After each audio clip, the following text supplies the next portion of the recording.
Hello guys! Magandang hapon sa inyong lahat. I am Chirgas Mamasigad Channel, a faith healer, also a tarot reader. So ngayong hapon na to, tignan natin ano kayong sabihin sa inyo ng ating mga gabay. So this is a special pasilip na para sa ating mga kapatid na Scorpio guys. Now this reading is special pasilip within February 20 hanggang 21 for this 20 hanggang 28, sorry guys. Now this reading is within February 20 hanggang 28 for this sign of Scorpio. So Scorpio, welcome to my channel. Ano kayang messages, advices ng spirit guides ang ating masasagap for today's video? Kanino kayang energy or kaganapan sa buhay ng mga Scorpio signs ang ating mga ginap. So guys, this reading is a general reading lamang, hindi lahat makaka-resonate. Kunin lamang po ang makaka-relate sa inyo and comment down below kung kaninong energy ang ating nasagap. Because don't forget to like and subscribe my channel and click the bell for more videos update. Request maraming salamat po sa mga walang sawang pag-support sa aking channel, lalong-lalo na ang skip ng ads na way pagpalaing kayo ng Diyos at may kapal. Siksik-lig din nag-uuma po na biyayang manang balik sa inyo. So let's see guys, what is the messages? Advice sa inyo ng ating angel spirit for the sign of Scorpio. So let's see and watch this. Angel spirit, please give me information po.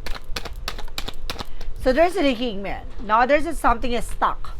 No, may mga bagay na maaring nakakaranas ka ng something a negative patterns. Now, there's something a negative or delays, cancellation sa mga transactions nyo. There's a negative patterns, guys. So, you need to pay attention from that situation. Ibig sabihin dito may maaring may mali, no, sa situations mo, may mali sa ginagawa mo, or either there's something doing black magic to you, guys, na mayroong gumagawa, no, nang hindi maganda sa'yo. No, there's something there's a seven of cups, something reverse, something a clarity na may mga bagay na maaaring magbigay liwanag sa'yo. At marami pang opportunities na maaaring dumating sa'yo. No, there's something guys, let's see. And of course, there's also the chart with an action movement. Magkakaroon ng changes sa development sa situations mo. Ibig sabihin, matutuldukan mo, mapipinpoint mo, malalaman mo. No, ano ba talaga yung sanhi, ano ba talaga yung pinanggalingan, ano ba talaga yung malalim na pinanguhugutan na negative nito sa buhay mo, alamin mo at matutuklasan mo to. And of course, there's the Four of Pentacles. No, protection mo at pangalagaan mo yung groundsman, even your territory. So, kailangan mas magiging aware ka. Mas magiging maingat ka. So there's something guys with a Four of Cups. No, just to evaluate or analyze na may mga bagay na kailangan pag-isipan, klaruhin, liwanagin. No, kailangan mas maging mautak ka, mas maging maalam ka sa mga bagay-bagay. Let's see these messages. And of course guys, there's something with a moon card for something revelation. And may mga bagay din dito na maaring ma-reveal. Matuklasan mo, malaman mo. Marami ka pang bagay na hindi pa na nauunawaan sa ngayon, pero meron ditong pinanggagalingan kung bakit din kung ano-anong nararanasan mo, no, maaring hindi ka makatulog, balisa ka sa gabi, no, maaring madalas ito sa madaling araw, no, hindi ka makatulog o maaring nagigising ka sa nowhere, alas 2, alas 3 sa madaling araw nagigising ka. Let's see what is additional messages. And of course, there's something guys with a death card. There's something an ending and a beginning. Na may mga bagay na matatapos na. Oh my God, maaaring matatapos na yung mga delays and cancellation. So ito na yung panibagong ganap or panibagong eksena with a special pasilip. Now there's a spiritual transformation, di ba? Kumaga may mga bagay na maaaring magdala sa'yo ng panibagong simula. Now there's a letting go, unti-unti ka na makakawala from these situations. And of course, there's a Knight of Cups. So there's an offer guys, at maraming offer daw na paparating. There's a proposal, promotion. No, there's something taking an action. So, kailangan mo lang talaga kumilos at gumalaw. And of course, there's the Eight of Pentacles. No, there's something a patience. So, kailangan mo habaan. And of course, ang pasensya mo and being dedicated sa ginagawa mo dahil gagalaw na ang sitwasyon. No, your hard work is paying off. No, ano man yung bagay na pinaghirapan mo, no, at pinagpaguran mo dahil may aanihin ka at the end of the time. Of course, there's something guys with a Sun card.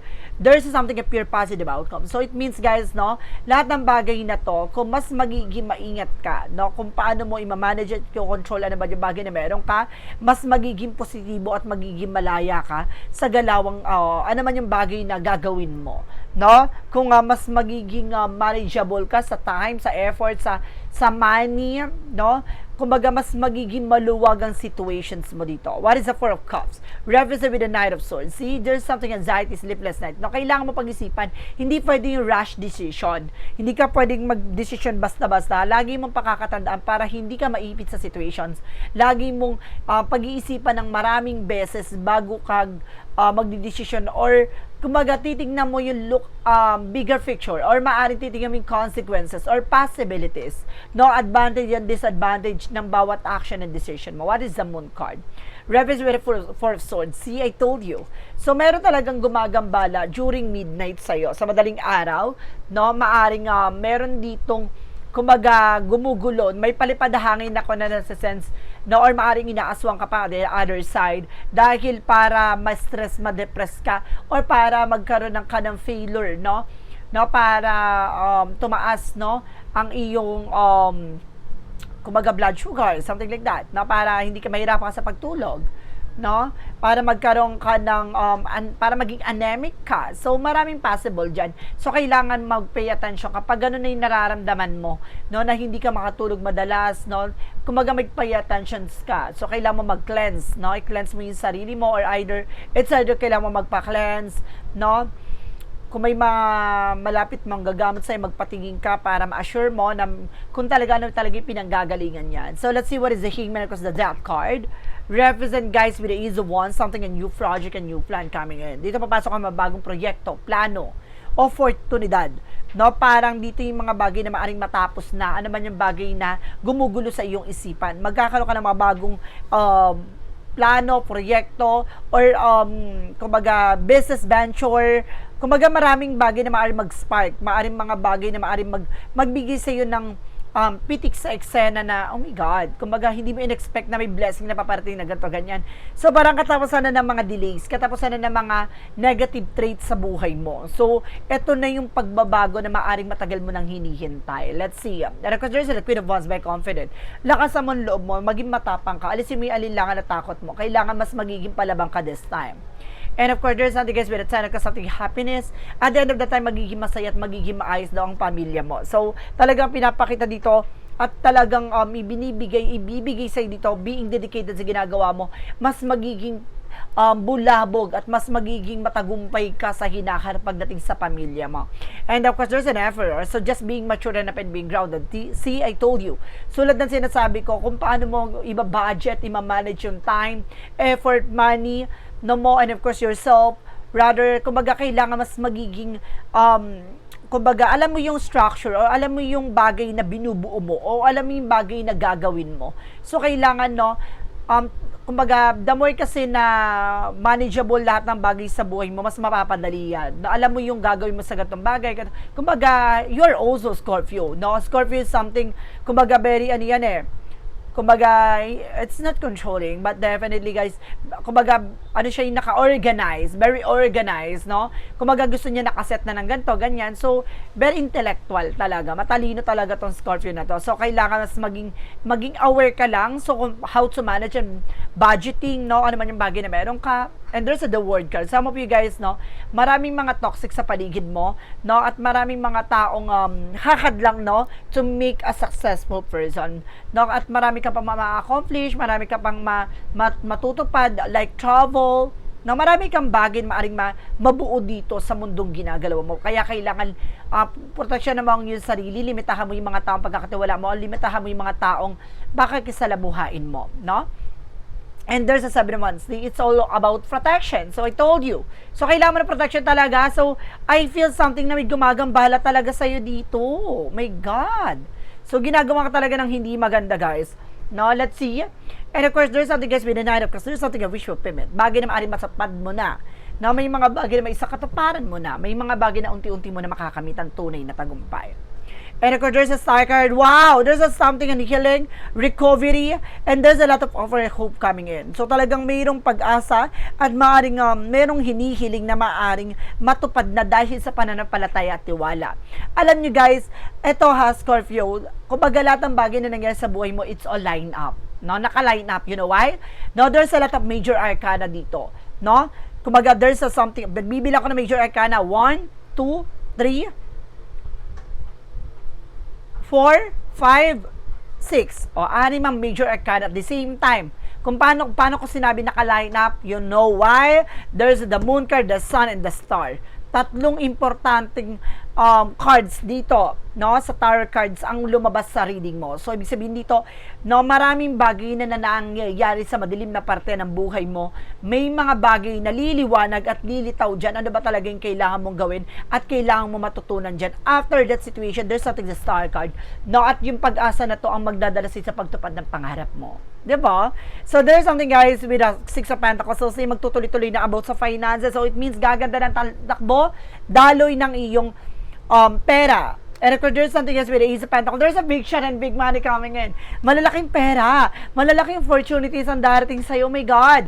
So, talagang binapakita dito na magiging very boss ka talaga. At talagang magkakaroon ka, very controlling pagdating sa finances, no? Marunong ka maghigpit ng sinturon at the same time. No, marunong ka mag-manage at the same time. Kumaga magiging maganda ang hinaharap mo dito.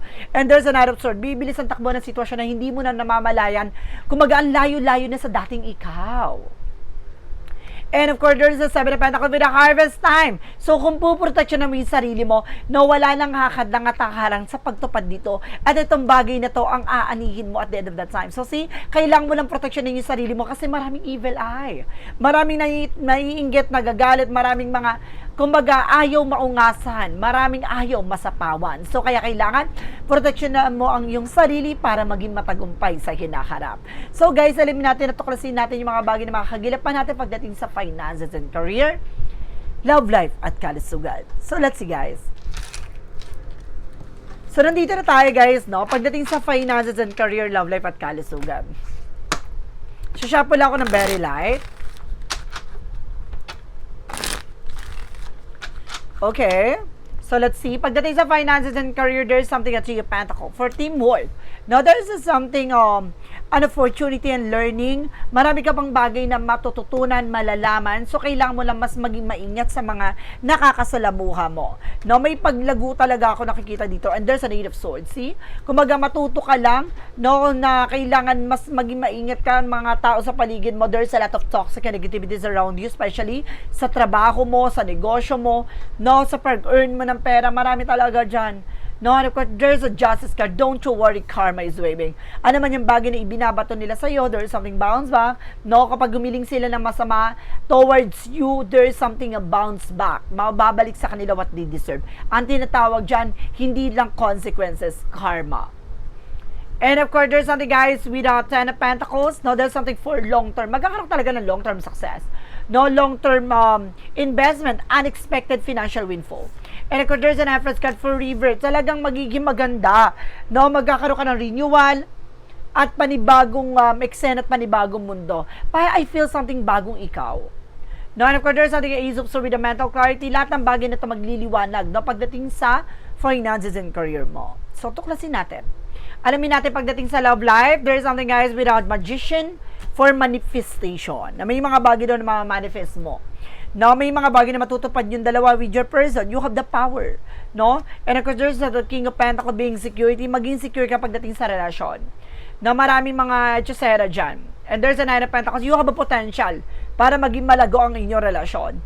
No, talagang there's something a partnership, the two of you guys.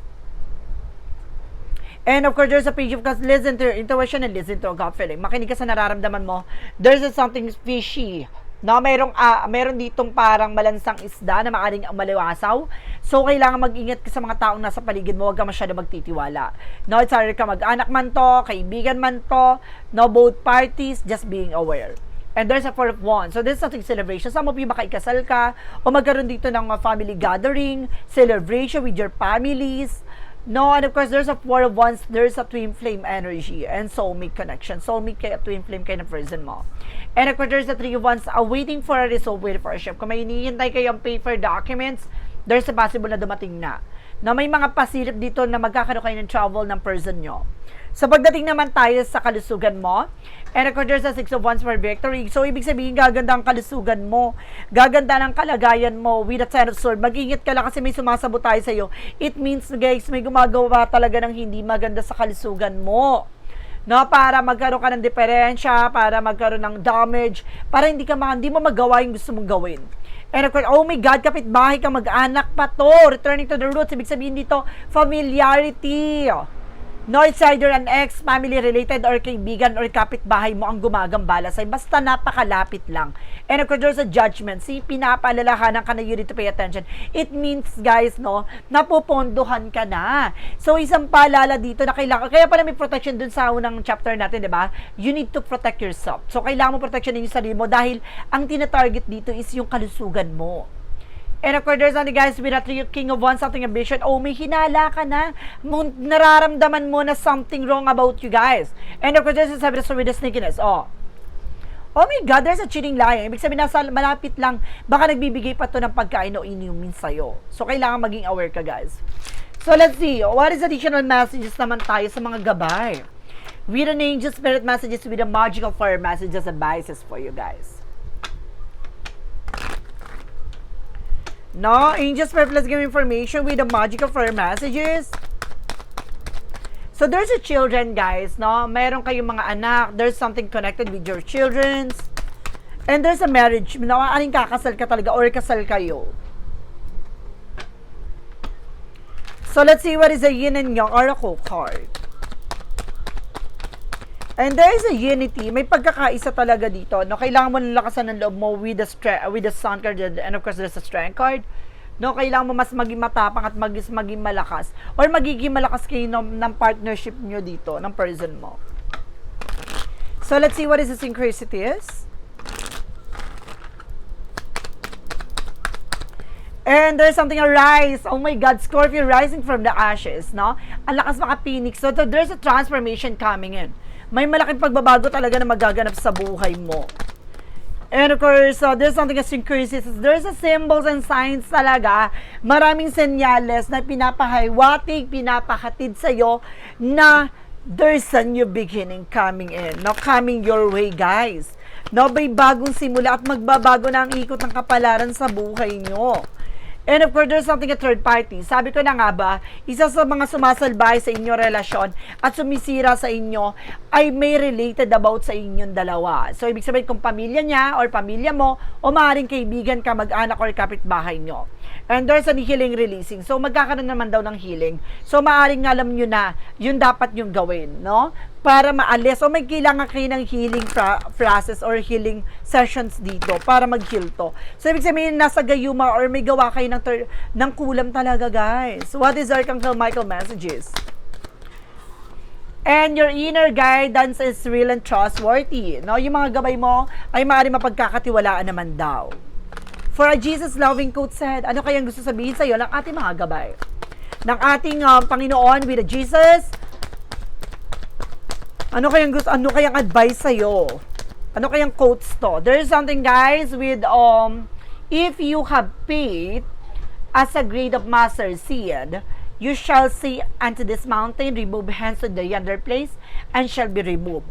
Ano daw yung mga bagay na ibinigay sa iyo, no, yung mga bagay na itinanim mo, no, yung mga bagay na ipinunla mo, no, kung mga bagay na to na ginawa mo o ipinunla mo ay mabuti at kumbaga alam mong wala kang ginawang masama at may mga bagay dito na maaring nagbibigay negatibo sa buhay mo, ibig sabihin, no, hindi ikaw ang may problema, nasa paligid mo. There's a seed there. Ibig sabihin kung ano yung itinanim mo, saan ka ba nagtanim? Ibig sabihin lupa na tinaniman mo ay napaka-toxic, no? Hindi mag-grow. Ibig sabihin yung lupa na yan ay kumbaga ampaw, or ibig sabihin walang nabubuhay na kahit anong lamang lupa dyan, no? Walang nabubuhay dyan na mga anumang uri ng kahit damo or something, no? Hindi nabubuhay dyan. It means, no, aalisin ka dyan ng ating Panginoon. Tatanggalin kayo sa mga bagay na hindi kang mag-grow o hindi makakabuti sa'yo. So, sinasabi dito, kung nagtitiwala ka sa Kanya, no, hindi man nakakabuti sa mga tao sa paligid mo, dadaling Kanya kung saan makakabuti sa buhay mo at sa sitwasyon mo. At itong bagay na to, yung magpapalago sa'yo. So, magtiwala ka lamang. No, hindi ka nilagay dyan para masaktan, kundi para mas maging matibay at mas maging matalino sa pagdidesisyon ng mga bagay-bagay. bagay. No, bakit ka magi-stay sa isang bagay na alam mong maraming parasite, maraming toxic, 'di ba? You need to getting away from that situation, no, para mag-grow ka, para lumago ka being human. So guys, maraming salamat for this wonderful reading. Once again, this reading is a special pasilip. No, within February 20 hanggang February 28 for the sign of Scorpio. So, Scorpio, maraming salamat for this wonderful reading. So, once again, this reading is a general reading lamang, hindi lahat makaka-resonate. Kunin lamang po ang makaka-relate sa inyo and comment down below kung kanino nga energy ang ating nasagot. And of course, don't forget to like and subscribe my channel and share ko siya for more videos update. Dahil ko maraming salamat po sa mga walang sawang pagsuporta sa aking channel, lalo-lalo na ang skip ng ads na way pagpalain kayo ng Diyos at may kapal. Siksik-liglig na gumapo na biyayang manubalik sa inyo. Then of course guys, don't forget to subscribe my second channel, Maestra Ganda Psychic Tarot, dahil mag-upload din tayo ng zodiac sign doon. So guys, abang-abang kayo dahil mag-upload tayo both channel ng zodiac sign. So guys, maraming salamat po and see the next video. Bye-bye and babush!